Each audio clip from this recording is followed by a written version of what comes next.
സ്നേഹം നിറഞ്ഞ എല്ലാ സുഹൃത്തുക്കൾക്കും നമസ്കാരം. ഇന്നത്തെ കഥയിലേക്ക് ഏവർക്കും സ്വാഗതം. കഥ ആരംഭിക്കാം. സുകന്യ, എനിക്ക് നിന്നോടൊരു കാര്യം പറയാനുണ്ട്. വൈകിട്ട് ജോലി കഴിഞ്ഞു വന്നതും രാജേഷ് തന്റെ മുഖത്തേക്ക് നോക്കി ഗൗരവമായി എന്തോ പറയാനുണ്ടെന്ന് പറഞ്ഞു കേട്ടപ്പോൾ ചെയ്തുകൊണ്ടിരുന്ന ജോലിയൊന്ന് നിർത്തിവെച്ചതിന് ശേഷം സുകന്യ അവന്റെ മുഖത്തേക്ക് നോക്കി. എന്താണ്? ഏറെ സ്നേഹത്തോടെയാണ് അവൾ അത് ചോദിച്ചത്. അത് ഞാൻ പറയുന്നത് കേട്ടാൽ നിനക്ക് ഇഷ്ടപ്പെടത്തില്ലെന്ന് എനിക്കറിയാം. എന്നാലൊട്ടും പറയാതിരിക്കാനും പറ്റില്ല. ഏട്ടൻ പറ. അത് പിന്നെ മോളെ, എനിക്ക് ഒരു സ്നേഹബന്ധമുണ്ട്. ഞാനിത് പറയുമ്പോൾ നീ എങ്ങനെ പ്രതികരിക്കും എന്നെനിക്കറിയില്ല. പക്ഷേ നിന്നോട് പറയാതെ എനിക്ക് സമാധാനം കിട്ടുന്നില്ല. അതുകൊണ്ടാണ് പറയുന്നത്. അവൻ പറഞ്ഞത് മുഴുവൻ അവൾ കേട്ടില്ല. ജീവന് തുല്യം സ്നേഹിച്ച ഭർത്താവാണ് മറ്റൊരു സ്നേഹബന്ധം ഉണ്ടെന്ന് പറയുന്നത്. എന്തുകൊണ്ടോ അത് അംഗീകരിക്കാൻ പോലും സാധിക്കുന്നതായിരുന്നില്ല. പ്രാങ്കാണോ അതോ എന്നെ പൊട്ടിയാക്കാൻ വേണ്ടി പറയുകയാണോ? വിശ്വാസം വരാതെ അവൾ വീണ്ടും ചോദിച്ചു. നമ്മുടെ ജീവിതം വെച്ച് ഞാനൊരു തമാശ കളിക്കുമെന്ന് നിനക്ക് തോന്നുന്നുണ്ടോ? എന്റെ കൂടെ ഓഫീസിൽ വർക്ക് ചെയ്യുന്ന ആളാ. പേര് ശ്രീലത. അവളും ഒരു ഡൈവോഴ്സാണ്. സത്യമായിട്ടും മോളെ, നിനക്കൊരു കുഴപ്പവും ഉണ്ടായിട്ടല്ല. നിന്റെ ജോലിയും കുട്ടികളിലുള്ള ശ്രദ്ധയും കാരണം എന്റെ പല കാര്യങ്ങളും ശ്രദ്ധിക്കാൻ പലപ്പോഴും മറന്നു പോകുന്നുണ്ട് നീ. ഞാനത് നിന്നോട് പല പ്രാവശ്യം ഓർമ്മിപ്പിച്ചു തന്നിട്ടുമുണ്ട്. പക്ഷെ നീ അതിനെ യാതൊരു ഗൗരവത്തിലും എടുത്തിട്ടില്ല.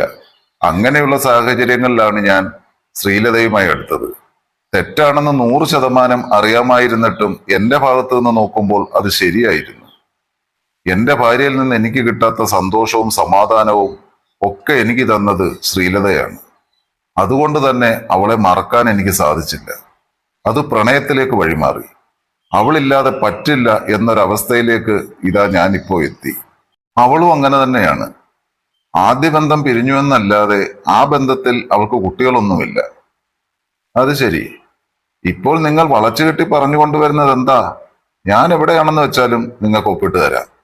നിങ്ങളിപ്പോൾ പറഞ്ഞല്ലോ, നിങ്ങളുടെ കാര്യങ്ങളൊന്നും ഞാൻ ശ്രദ്ധിച്ചില്ല, ഞാൻ ഈ കുടുംബത്തിന് വേണ്ടി മാത്രമാ കഷ്ടപ്പെട്ടത്. എന്റെ കുടുംബമാണെന്നുള്ള തോന്നലുള്ളോണ്ടാ കുട്ടികൾക്ക് വേണ്ടി ഞാൻ സമയം മാറ്റിവെച്ചത്, നമ്മളുടെ കുഞ്ഞുങ്ങളുടെ നല്ല ഭാവിക്ക് വേണ്ടി. അതിനിടയിൽ നിങ്ങളെ ശ്രദ്ധിക്കാൻ എനിക്ക് നേരമുണ്ടായിട്ടില്ല. സത്യം തന്നെ.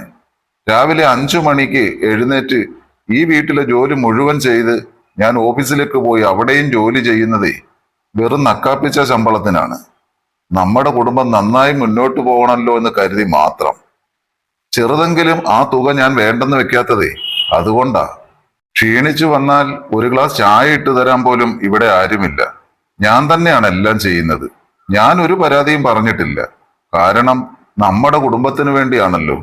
കുട്ടികൾ വന്നു കഴിഞ്ഞാൽ അവർക്ക് വേണ്ട ഭക്ഷണവും കൊടുത്ത് അവരെ കുളിപ്പിച്ച് അവരുടെ ഹോംവർക്കും അവരുടെ പഠിത്തവും കഴിയുമ്പോഴേക്കും ഞാനൊരു പരുവമാകും. അത് കഴിഞ്ഞ് വേണമല്ലോ വൈകിട്ട് നിങ്ങൾക്ക് വേണ്ടി ചപ്പാത്തി ഉണ്ടാക്കാൻ. അതും കഴിഞ്ഞ് ആ സമയത്ത് നിങ്ങൾ ശൃംഗരിച്ചുകൊണ്ട് വരുമ്പോൾ എനിക്ക് ചിലപ്പോൾ വികാരം തോന്നിയെന്ന് വരില്ലേട്ടാ. ഓഫീസിലെ ജോലിയും കൊണ്ട് ഞാൻ സ്ട്രെസ്സായിട്ടിരിക്കുന്നത്. അതുമാത്രമല്ല, താല്പര്യത്തോടെ ഞാൻ അടുത്ത് വന്നാൽ തന്നെ കിടക്കയിൽ നീ എന്നോട് വഴങ്ങുന്നു എന്നല്ലാതെ മറ്റൊന്നും ചെയ്യുന്നില്ല. ഒരു വേശ്യയെപ്പോലെ പെരുമാറാനൊന്നും ഒരിക്കലും ഒരു ഭാര്യയ്ക്ക് സാധിക്കില്ലേട്ടാ. നിങ്ങൾ കാണുന്ന വീഡിയോസിലും സിനിമകളിലും ഒക്കെ അങ്ങനെ ആയിരിക്കും. പക്ഷെ യഥാർത്ഥ ജീവിതത്തിൽ ഒരു ഭാര്യയ്ക്ക് അങ്ങനെ ഒന്നും സാധിക്കില്ല. നിങ്ങൾ പുരുഷന്മാർക്ക് എങ്ങനെയാണെന്ന് എനിക്കറിയില്ല. പക്ഷേ സ്ത്രീകളെ സംബന്ധിച്ചിടത്തോളം കുടുംബവും കുഞ്ഞുങ്ങളും ഒക്കെ കഴിഞ്ഞ് 3-ാം സ്ഥാനത്ത് മാത്രമേ ശരീരത്തിന് ലഭിക്കുന്ന സുഖത്തിനുള്ളൂ. കുഞ്ഞുങ്ങളുടെ നാളത്തെ കാര്യം ഓർക്കുമ്പോൾ തന്നെ എനിക്കൊന്നും തോന്നില്ല. അത് തെറ്റായിട്ട് ഏട്ടന് തോന്നുന്നെങ്കിൽ അങ്ങനെ തന്നെ ഇരുന്നോട്ടെ. ഒരിക്കലും നിന്നെ ഉപേക്ഷിക്കണമെന്ന് ഞാൻ കരുതിയിട്ടില്ല മോളെ. അത് ശ്രീലതയ്ക്കും താല്പര്യമുള്ള കാര്യമല്ല. നമുക്ക് 3 പേർക്കും സന്തോഷത്തോടെ ഈ വീട്ടിൽ കഴിഞ്ഞുകൂടെ? ഇപ്പോൾ അങ്ങനെയൊക്കെ അല്ലേ എല്ലാവരും ചെയ്യുന്നത്? നിന്നെയും മക്കളെ ഉപേക്ഷിച്ച് മറ്റൊരു ജീവിതത്തെക്കുറിച്ച് എനിക്ക് ചിന്തിക്കാൻ പോലും സാധിക്കില്ല.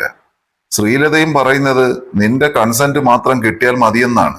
നിനക്ക് സമ്മതമാണെങ്കിൽ നമുക്ക് 3 പേർക്കും സന്തോഷത്തോടെ ഇവിടെ ജീവിക്കാവുന്നതല്ലേ ഉള്ളൂ. എന്താണ് നിങ്ങൾ ഉദ്ദേശിക്കുന്നത്? അതുപോട്ടെ, നിങ്ങളുടെ മക്കളോട് ഞാൻ എന്തു പറയും? അച്ഛന്റെ 2ാം ഭാര്യയാണെന്നോ അതോ അച്ഛന്റെ സെറ്റപ്പ് ആണെന്നോ വീട്ടിൽ വന്ന് താമസിക്കുന്നത്? അവരോടും അവർക്കും ഒരു ക്ലാരിഫിക്കേഷൻ കൊടുക്കണ്ടേ?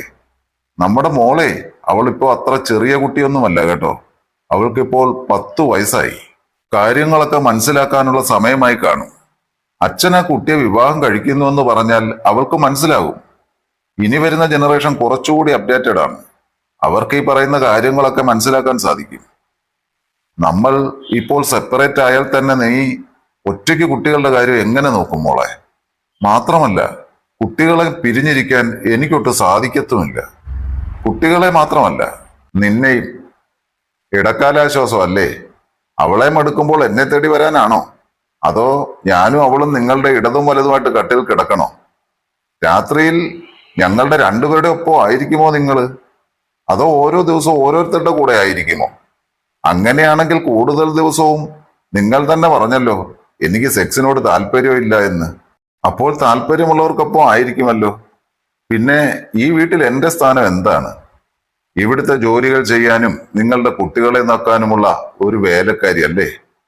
നിങ്ങളും നിങ്ങളുടെ കാമുകയും കൂടി എൻജോയ് ചെയ്യുമ്പോൾ ഞാൻ ഇവിടുത്തെ ജോലിയൊക്കെ ചെയ്ത് നിങ്ങളുടെ പിള്ളാരെയൊക്കെ നോക്കി ഈ കുടുംബത്തിന് വേണ്ടി കഷ്ടപ്പെട്ട് ഇവിടെ ഇങ്ങനെ ഇരുന്നോളാൻ. അതല്ലേ നിങ്ങൾ പറഞ്ഞതിന്റെ അർത്ഥം? നീ അതിനെ വേറെ അർത്ഥത്തിലൊന്നും എടുക്കണ്ട. ഞാൻ അങ്ങനെയൊന്നും അല്ല ഉദ്ദേശിച്ചത്. നിന്നെ എനിക്ക് ഉപേക്ഷിക്കാൻ പറ്റില്ല. നിന്നെയും കുട്ടികളെയും മറന്നൊരു ജീവിതം അതെനിക്ക് സാധിക്കില്ല. അതിനെപ്പറ്റി പറഞ്ഞു എന്ന് മാത്രമേ ഉള്ളൂ. ശ്രീലതയ്ക്കും നീ ഡൈവേഴ്സ് വാങ്ങി പോകണമെന്നൊരാഗ്രഹമില്ല. സൗഹൃദപരമായിട്ട് മുന്നോട്ട് പോകാമെന്നാണ് അവളും പറയുന്നത്. എങ്കിലേ ആ സൗഹൃദം നിങ്ങളുടെയും അവളുടെയും കയ്യിൽ വെച്ചാൽ മതി. എനിക്കതിന് താല്പര്യമില്ല. കുഞ്ഞുങ്ങളെ ഓർത്തു മാത്രമാ ഞാൻ ഇത്രയും നേരം നിങ്ങളോടൊന്നും പറയാതെ നിന്നത്. നിങ്ങളുടെ രണ്ടാം ഭാര്യയുടെ കൂടെ നിങ്ങൾ ഇവിടെ അഴിഞ്ഞാടുമ്പോഴേ അതിന് വെച്ചു വിളമ്പാനും കതകിന് പുറത്ത് കാവലിരിക്കാനും എന്നെ കിട്ടത്തില്ല. നിങ്ങൾക്ക് അവളുടെ കൂടെ ജീവിക്കാം. എനിക്ക് ഒരു വിരോധവുമില്ല. നിങ്ങളെ ഞാൻ അവൾക്ക് വിട്ടുകൊടുക്കാം. ഏത് പേപ്പറിലാണെന്ന് വെച്ചാൽ ഞാൻ ഒപ്പിട്ടും തരാം. ഈ രാത്രി തന്നെ വേണമെങ്കിൽ ഇവിടുന്ന് ഇറങ്ങാം. പക്ഷേ വെറുതെ ഞാൻ പോകുന്നുവെന്ന് നിങ്ങൾ വിചാരിക്കണ്ട. എനിക്കും എന്റെ മക്കൾക്കും അവകാശപ്പെട്ടതെല്ലാം കിട്ടിയിരിക്കണം. ഈ കണ്ട സ്വത്തിന്റെ ഒക്കെ പകുതി എനിക്കും എന്റെ മക്കൾക്കും ഉള്ളതാ. അത് ജീവനാംശമായിട്ട് നിങ്ങൾ എനിക്ക് തന്നേ പറ്റൂ. ഭർത്താവിന് കാമുകയുണ്ടെന്നറിഞ്ഞ് എല്ലാം ഇട്ടെറിഞ്ഞു പോകുന്ന ഭാര്യമാർ വേറെ കാണും. പക്ഷെ ഞാൻ അങ്ങനെയല്ല. എനിക്ക് അവകാശപ്പെട്ടതൊക്കെ വാങ്ങിക്കൊണ്ടേ ഞാൻ ഇവിടുന്ന് പോകത്തുള്ളൂ. അതെല്ലാം തന്നു കഴിഞ്ഞിട്ട് നിങ്ങൾക്ക് നിങ്ങളുടെ ഇഷ്ടം പോലെ അവളുടെ കൂടെ എവിടെ വേണമെങ്കിലും ജീവിക്കാം. പക്ഷെ എനിക്കും എന്റെ പിള്ളേർക്കും കിട്ടാനുള്ളത് മുഴുവൻ കിട്ടിയിരിക്കണം. ഈ പിള്ളേർക്ക് വേണ്ടി തന്നെ കഷ്ടപ്പെടാനൊന്നും എന്നെ കൊണ്ട് പറ്റില്ല. ഞാൻ വീട്ടിൽ നിന്ന് വന്നപ്പോൾ കൊണ്ടുവന്നതൊന്നും അല്ലല്ലോ. നിങ്ങളുടെ സ്വന്തം കുട്ടികൾ തന്നെയല്ലേ ഇത്. അതുകൊണ്ട് ഈ കാര്യങ്ങളിലൊക്കെ ഒരു തീരുമാനമാക്കിയിട്ട് നിങ്ങൾ എന്നോട് പറ. എവിടെയാണെന്ന് വെച്ചാൽ ഞാൻ ഒപ്പിട്ട് തരാം. പിന്നെ നിങ്ങളുടെ വീട്ടുകാരുടെ മുമ്പിൽ ഈ പറഞ്ഞ കാര്യങ്ങളൊക്കെ ഇതേപോലെ പറയുകയും വേണം. അതല്ലെങ്കിൽ ഇപ്പോൾ ഞാൻ നിങ്ങൾക്കൊരു അവസരം തരും. എല്ലാം മറക്കാനും ഇവിടെ വെച്ച് നിർത്താനും. എത്രയും പെട്ടെന്ന് അവളുമായിട്ടുള്ള ബന്ധം നിർത്തി നിങ്ങൾക്ക് ഞങ്ങളുടെ കൂടെ ജീവിക്കാം. ഇല്ലെന്നുണ്ടെങ്കിൽ ഈ പറഞ്ഞ കാര്യങ്ങളൊക്കെ ആയിട്ട് നിങ്ങൾക്ക് മുൻപോട്ട് പോകാം. അത്രയും പറഞ്ഞുകൊണ്ട് അവൾ പോയപ്പോൾ എന്ത് ചെയ്യണമെന്നറിയാത്ത അവസ്ഥയിലായിരുന്നു രാജേഷ്.